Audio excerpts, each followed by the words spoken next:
How to use filters in TikTok? Let's see in this video.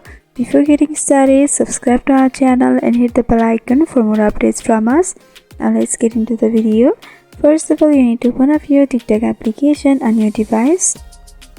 Once you open up the app, you'll be able to see the home page of TikTok, from where you'll be able to discover the various TikTok videos. Before trying to use the filters, you need to know that you need to log into your account.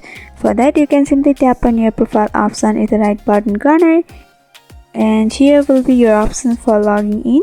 You need to enter your email address and password and log into your account. Once you're logged in, you need to go back to your home page, and at the center of the lower button there is a plus option. Simply tap on that, and once you do that, you'll be able to see the various options at the right hand side and also at the lower button.